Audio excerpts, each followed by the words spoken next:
राधे राधे मित्रों, आप सभी का हमारे YouTube चैनल पर एक बार फिर से स्वागत है। चित्रकूट नगर में एक राजा रहता था। एक दिन वह शिकार खेलने जंगल में गया। घूमते घूमते वह रास्ता भूल गया और अकेला रह गया। थक कर वह एक पेड़ की छाया में लेटा कि उसे एक ऋषि कन्या दिखाई दी। उसे देखकर राजा उस पर मोहित हो गया। थोड़ी देर में ऋषि स्वयं आ गए। ऋषि ने पूछा, तुम यहाँ कैसे आए हो?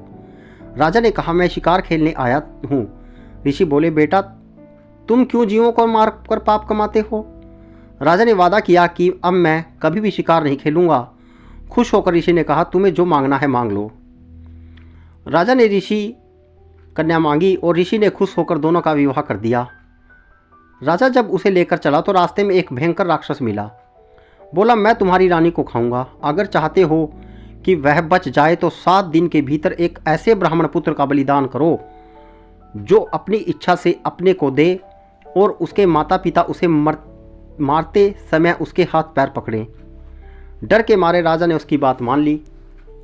वह अपने नगर में लौटा और दीवान को सब हाल कह सुनाया। दीवान ने कहा, परेशान न हो, मैं उपाय करता हूँ।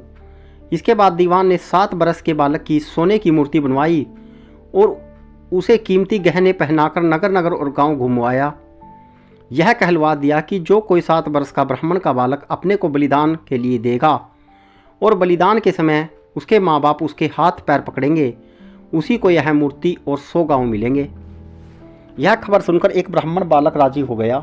उसने माँ बाप से कहा, आपको बहुत से पुत्र मिल जाएंगे। मेरे शरीर से राजा की भलाई होगी और आपकी गरीबी मिट जाएगी।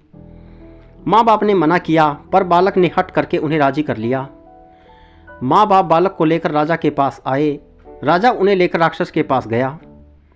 राक्षस के सामने माँ बाप ने बालक के हाथ पैर पकड़े और राजा उसे तलवार से मारने को कहा।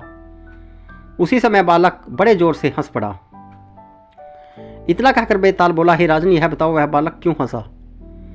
राजा ने फौरन उत्तर दिया, इसलिए कि डर के समय हर आदमी रक्षा के लिए अपने माँ बाप को पुकारता है।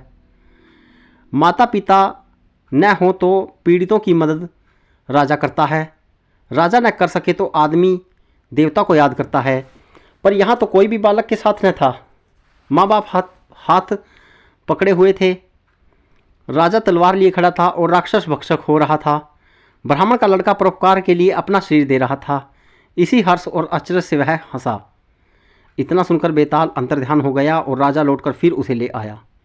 रास्ते में बेताल ने फिर एक नई कहानी सुनाई।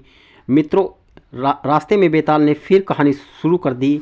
मित्रों, इस प्रकार की रोचक व रोमांच से भरी कहानियों के लिए हमारे YouTube चैनल को सब्सक्राइब करना ना भूलें। राधे राधे मित्रों।